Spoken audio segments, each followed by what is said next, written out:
ब्रह्ममुरारिसुरार्चितलिङ्गं निर्मलभासितशोभितलिङ्गम्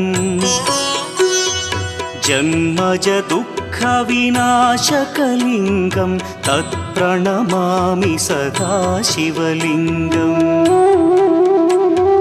देवमुनिप्रवरार्चितलिङ्गं कामदहन करुणाकरलिङ्गम्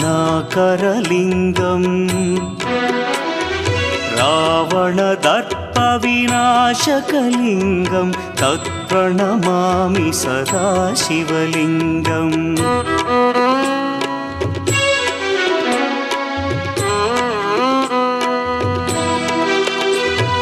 सर्वसुगन्धसुलेपितलिङ्गं बुद्धिविवर्धनकारणलिङ्गं सिद्धसुरासुरवन्दितलिङ्गम्